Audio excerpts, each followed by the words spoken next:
Welcome to the English 9 Award Ceremony, Best Villain. The category for Best Villain is built around the antagonists that all cause or have a significant role for the conflict of the story. This theme is also established through the antagonists causing problems for the protagonists. Each of these characters fit the negative and contradicting persona created by the author. All nominees live up to the job of causing harm to others and giving themselves a bad name. Every character fills the criterion for Best Villain based on their appearances in English 9 curriculum. And the nominees are Tybalt, Bob Ewell, the narrator of The Cask of Amontillado, and the Nazis. First nominee for Best Villain is Tybalt from the play Romeo and Juliet, written by Shakespeare in 1595. We choose Tybalt as one of the nominees for Best Villain because from the very beginning of the play, he shows hatred for the Montague family. Tybalt is always trying to find a way to get revenge on the Montagues. With no hesitation of drawing his sword, Tybalt proves himself to be an evil, unpredictable character, nominating him for this award. Tybalt is full of so much hate and anger, it leads to the crisis of the play Romeo and Juliet. In Act 3, Scene 1, the hatred between Capulet and Montague hits a boiling point. During the scene, Romeo has denied battling Tybalt in the fear of breaking his family bond with the Capulets. So instead of Romeo battling Tybalt, Mercutio steps in. Tybalt and Mercutio begin fighting, both trying to bring pride to their names. Mercutio is a foil to Tybalt, especially in this scene. During the fight, Tybalt stabs and kills Mercutio, leading to the falling action of the play. But most importantly, it leads to the crisis of the play. This scene introduces new things to the readers, such as Romeo's fatal flaw of being unable to control his emotions. Romeo is outraged when he finds Mercutio was killed by Tybalt and eventually kills Tybalt. After causing death and excessive violence as an effect, Tybalt deserves this award. I do protest I'd never injured thee, but love thee better than thou canst devise, till thou shalt know the reason of my love, and so good, Capulet, which name I tender, as dearly as my own, be satisfied. O calm, dishonorable, vile submission, Eos Toccata carries it away. Tybalt, you rat catcher, will you walk? Well, what dost thou have with me? Good king of cats, nothing but one of your 9 lives, that I mean I make bold withal, and, as you shall use me hereafter, dry beat the rest of the 8. Will you pluck your sword out of his pilcher by the ears? Make haste, lest mine be about your ears, ere it be out. I am for you. Gentle Mercutio, but thy rapier up. Come, sir, your passado. Draw, Benvolio, beat down their weapons, gentlemen, for shame. Forbear this outrage. Tybalt, Mercutio, the prince expressly hath forbid in battling in Verona street. Hold, Tybalt, good Mercutio. Our second nominee for Best Villain is Bob Ewell from the unforgettable novel To Kill a Mockingbird, written by Harper Lee in 1960. We chose Bob Ewell as a nominee for Best Villain because during the book, Bob is accusing an African American of raping his daughter, sending Tom Robinson, an innocent man, to his death sentence. From the exposition of the novel, Bob is portrayed as a heartless, selfish man. He fulfills the expectations throughout the book. On pages 261 to 262, Bob Ewell's villainous acts reached a new level. After Jem and Scout's father, Atticus, defends on Tom Robinson in the court case of Bob Ewell's daughter's rape, Bob feels aggravated by the embarrassment Atticus almost caused him. Bob tries to get payback by going after Atticus's children. The suspenseful atmosphere set the mood of this whole scene.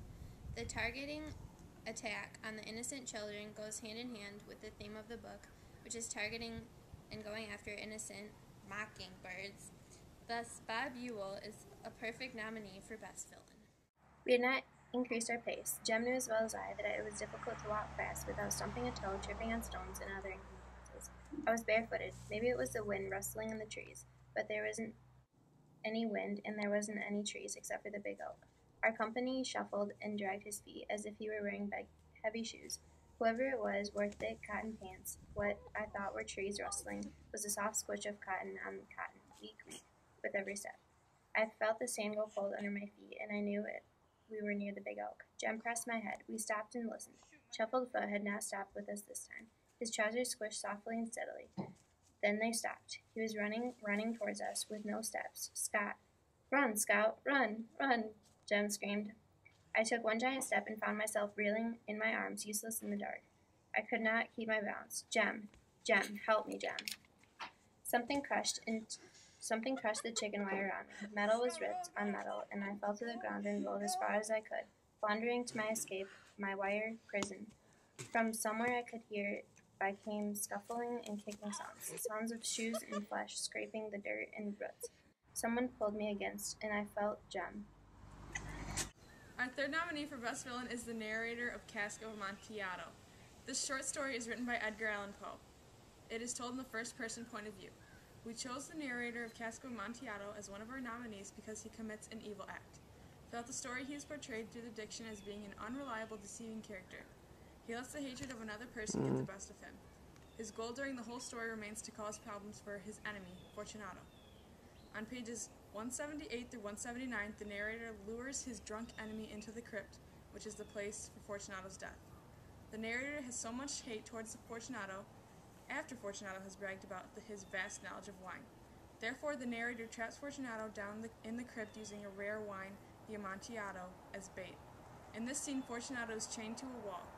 The narrator says to build a brick wall, trapping him into the corner in which Fortunato is chained. The narrator taunts Fortunato and slowly encloses the wall, letting him die in a slow, painful death. The narrator is a top nominee for this category. The Amontillado, ejaculated my friend, not yet recovered from his astonishment. True, I replied, the Amontillado.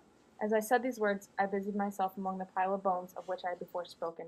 Throwing them aside, I soon uncovered the quantity of building stone and mortar. With these materials, and with the aid of my trowel, I began vigorously to wall up the entrance of the niche. I had scarcely laid the first tier of the masonry when I discovered the intoxication of Fortunato had in great measure worn off. The earliest indication I had of this was a low moaning cry from the depth of the recess. It was not the cry of a drunken man. There was then a long and obstinate silence.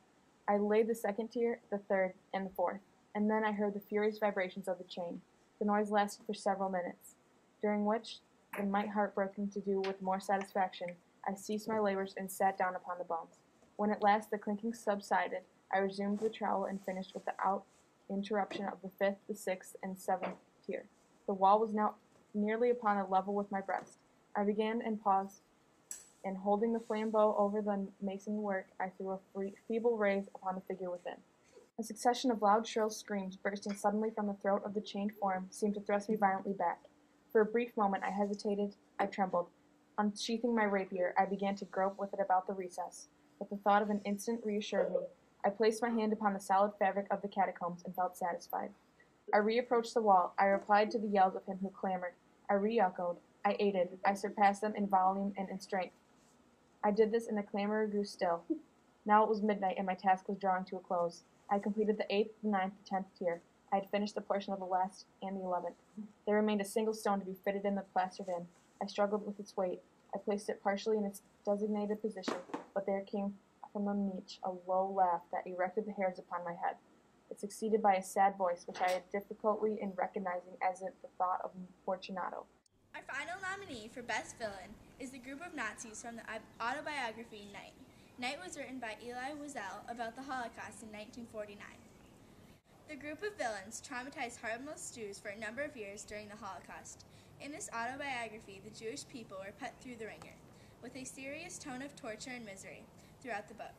The author meant to prove that these terrible things done by the Nazis are real and life-changing, including separating families and killing unuseful people.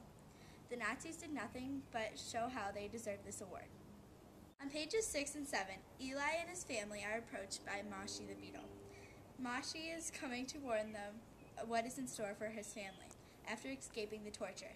During the explanation of what is going on, to Moshi explains everything, from the train ride to the work and shooting of the Jews that weren't up for the standards for the Nazis. Moshi even shows that he has lost his faith in God. The Holocaust is surrounded by the wrongdoing and harsh acts committed by the Nazis. He told me what had happened to him and his companions. The train with all the deportees had crossed the Hungarian border, and once in Polish territory, they had been taken over by the Gestapo. The train had stopped. The Jews were ordered to get off and onto waiting trucks. The trucks headed towards the forest. There, everybody was ordered to get out. They were forced to dig huge trenches.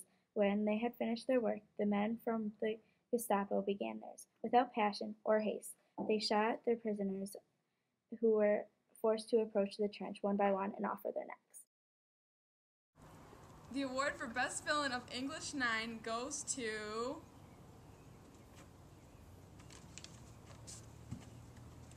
The Nazis from the autobiography Night.